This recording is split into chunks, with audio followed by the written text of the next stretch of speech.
Am I the a-hole for not helping my sister and her family with housing after she refused to help me when I was homeless? In 2018, I was 22 and in my final year of university, working a job that paid okay, and I managed to afford a cheap flat with a housemate. I honestly thought life was gonna be great, as I had a few months left of my degree, and I saw myself being able to eventually going into a better paying job with a better place to live in. Well, my landlord decided to sell and gave us 2 months notice to leave. I had no hard feelings and I had every confidence I'd find a place, but man, I got terrible luck. Everything was out of my price range, and my roommate decided to move back home. It took me almost my whole 2 months notice to find an affordable flat to rent, and I basically had to wait 4 months to be able to move in. I basically was at a loose end, and so I asked my sister if I could stay with her husband, and their 2 kids, as she's all the family I have, just for a few weeks till I figured something out. I was okay with her telling me no, but she basically was so cruel, and that she told me I wasn't her problem. I should have been more prepared, and that I better enjoy being homeless as she's not giving me any handouts. Not gonna lie, her words hurt a lot, and she was so bitter that I decided to never ask her for a favor again. I ended up just asking a friend to store my things for me, and was couch surfing between her and some other friends for the whole 4 months, whilst having little to no money to my name, as all my money went to the new flat or paying my friends upkeep for having me. I offered as I felt bad for them having me. I was in the flat for 3 years until I finally managed to save enough for a little 3-bedroom house for me after working my butt off to get a job relevant to my degree. And scrimping.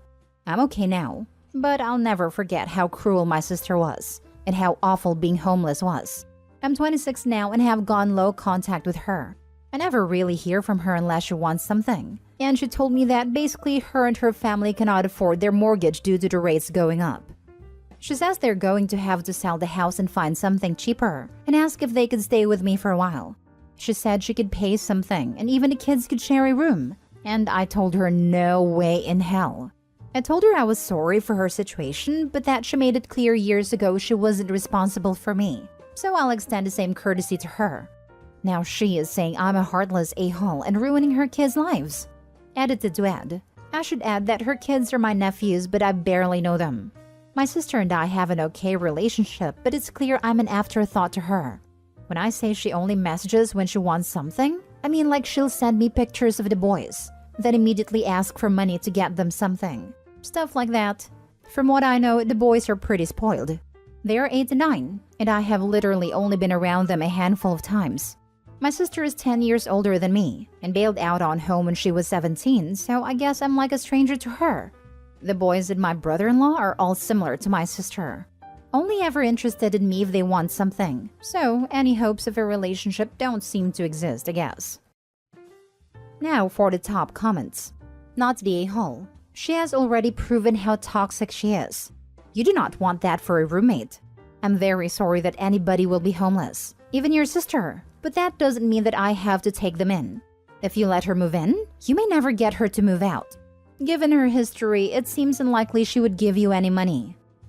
Forget money. She's not even going to give Opie respect. That is not the sort of person you want in your home. Yep, I was thinking that if Opie lets the sister and her family move in, then they will take over the home. The brother-in-law and sister-in-law will take control and try to push Opie out of their home by making it too much their own, and will also want Opie for childcare all the time. They showed who they are, Opie. Perhaps they should heed their own advice and plan better next time.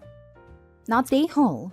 Karma at its finest? Obviously, there is no joy to be derived from in a bad situation. But honestly, she has no leg to stand on, considering that she refused her being to do the same thing for you. And in her case, she also has a family which would crowd your own house a lot. You can rest easy knowing you treated her like she treated you. And if she doesn't like it, she should have thought about it before, when you were the one in trouble. If you want to do anything nice about it, I would take care of kids, because kids are not at fault for the parents' actions. But really, you have no obligations towards her. I don't blame the kids, but I barely know them. Our relationship only exists practically via phone. Next story. Am I the a-hole for telling my wife I won't help, and I will leave our house if her brother comes to Thanksgiving? My wife and I are supposed to host Thanksgiving for her family this year. Her parents are flying in tomorrow night and are staying with us until Saturday. Her sister and her family live a couple hours away, so they are coming just for the day on Thursday. One family member that I specifically asked about was her younger brother, Mike. Mike has struggled with substance use and gambling for as long as I've been with my wife. Shortly after my wife and I got married, he conned my wife out of about $5,000. She pulled the money from our shared account without talking to me about it. The money was supposed to be for a down payment on a house that Mike was going to renovate and flip, and he promised my wife that he would give her more than double back after he sold the house. Well, he didn't even buy the house. He used the money to pay off some gambling debts, go on a bender, and gamble the rest away. Cherry on top was that we had to pay to bail him out of jail after he got caught breaking into a hardware store near the end of his bender. After that, I told my wife I was done with her brother and want nothing to do with him. She tried to talk me out of it by saying he's still family, and all that BS that enablers like to say. He showed up at our house about 6 months after that, but I was the only one home. He said he wanted to talk to his sister, but I told him to leave before I called the cops. He tried to apologize, but I told him that unless he has $5,000 to put in my hand, I don't want to hear a word he has to say. I told my wife what happened, and she called me out for being a jerk to her brother when he was trying to apologize. But I just don't trust him. When we were planning Thanksgiving, I was told by my wife that Mike is not attending. I specifically asked, and she said he isn't coming. But last night, my mother-in-law called for a final chat before they fly out, to make sure they didn't need to bring anything else. My wife had her on speaker, and mother-in-law asked if my wife had heard from Mike. My wife quickly took her off speaker and left the room. When she came back, she immediately started trying to explain. She said that Mike had apologized to everyone in the family and has been totally clean for almost a year. She said he started his own business and is doing really well. She said that she invited him to Thanksgiving because it's supposed to be about family and coming together. She said that everyone in the family has forgiven him, and she needs me to forgive him too. I told her that if Mike shows up, I will leave. I told her that I have forgiven her for giving him that money without talking to me about it, but I haven't forgiven him, and I don't want to see him. She asked me to do it for her because it's important to her, and I told her that this is a hard boundary for me, and if he comes, I go. She said I'm putting her in an impossible position to choose between her brother and her husband, and I need to forgive him like everyone else has. Not the a-hole. If your wife wants to mend a relationship between you and him, work needs to be done on a non-holiday day. She can't expect you to just magically be okay with this. The fact that she lies to you about his attendance and was just going to surprise you with it is another kettle of fish altogether, and would already have me questioning a lot of things about your marriage. I'm guessing that my wife thought that if Mike showed up with her entire family there, they could have a kind of mini intervention and convince me to forgive him because they all have. But to me, it feels like an ambush. That's because it is an ambush. Even if Mike doesn't come, you got a big problem. I'd start looking up marriage counselors if I were you. This exactly, OP. Your issue isn't that you can't trust Mike, it's that you can't trust your wife. I think regardless, the bigger issue is your wife constantly does things and then talks you down about how big of an issue they are. Dude, she's not communicating with you responsibly in your relationship. Seriously. First, she goes behind OP's back to steal money, then goes behind his back to plan an ambush with her brother. Who knows what else she's doing behind his back? I don't see how she can be trusted after this. Next story. Am I the a-hole for pointing out that my brother lives a very privileged life? My 45 male, older brother 51 male lives with me. He's never really been good at life. He's had a few jobs here and there, but mostly just stuff like Walmart, McDonald's, and he delivered pizzas for about a month. He's never held down a job for more than 60 days. He dropped out of high school and never bothered to get a GED, let alone any college/trade school. He mostly just sits in his room drinking my booze, smoking my pot, and eating my food while he plays whatever JRPG he's currently obsessed with. I don't mind this. I truly don't. I did well in life and my wife invested our money very well, so we're comfortable. I have more than enough resources to support him fully for the rest of our lives, and I intend to do so. He's not taking food out of my kids' mouths. He's not cutting into their college funds. It's literally extra money that I would just be squirreling away if I didn't spend it on him. Last night at dinner, my wife told me that her brother lost his job. He worked for a company that recently had a massive layoffs, so it was due to no fault of his own, and asked me if we could float him some cash for bills and stuff while he finds a new job. I told her to have him send me an estimate of how much he needs to cover 6 months, and that was that. Or so I thought. My brother proceeded to head over to Facebook and post a rant about how people need to be more self-reliant and not ask for handouts they didn't earn. He didn't mention my brother-in-law by name, but it was pretty clear that that's what triggered his rant.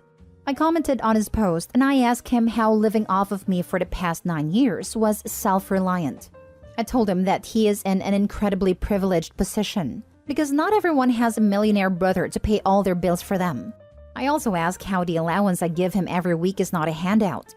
Anyway, a bunch of his friends from his video game started clowning on him in the comments. Apparently, he tells people online that he's an investment banker.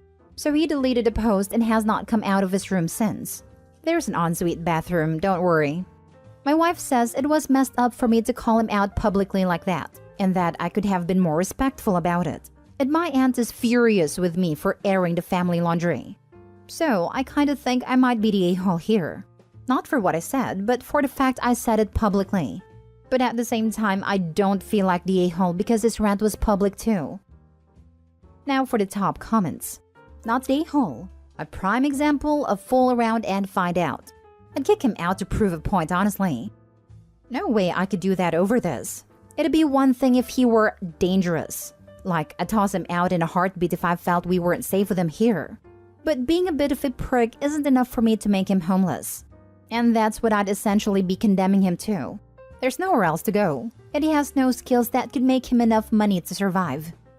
Even still, you should stop coddling him. He can't even work at Walmart for longer than 2 months? He said it made him feel like a slave to the capitalist machine, so he had to quit.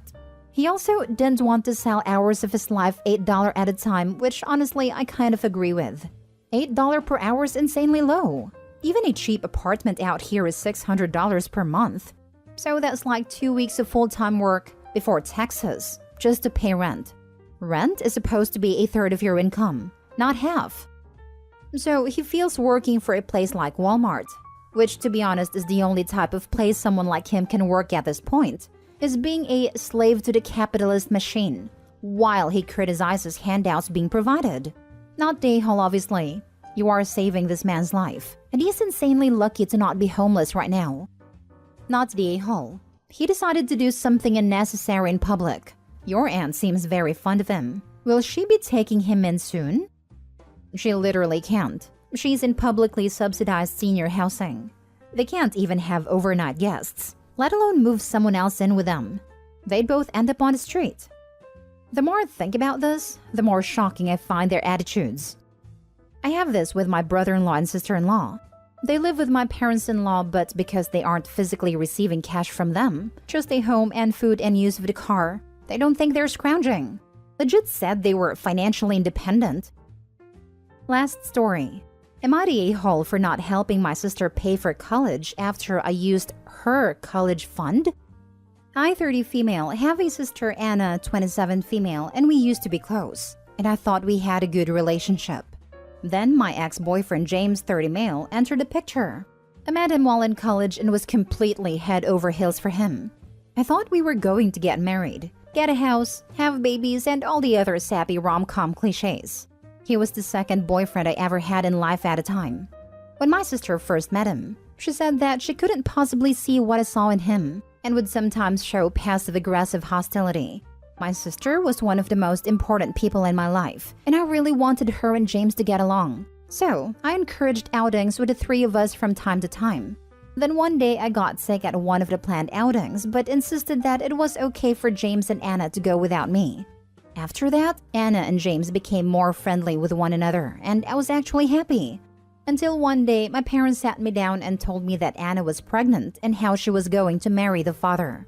I was shocked. And when I asked who the father was, my heart was shattered when they told me it was James. Anna was staying at our grandparents' house in another state, but when I went to confront James, his sister came out and apologized to me for the situation, and that their parents and mine were pressuring Anna and James to marry after they got caught. I was so distraught, and to make it up to me, my parents offered to pay for my trip abroad, as well as grad school while giving me an allowance.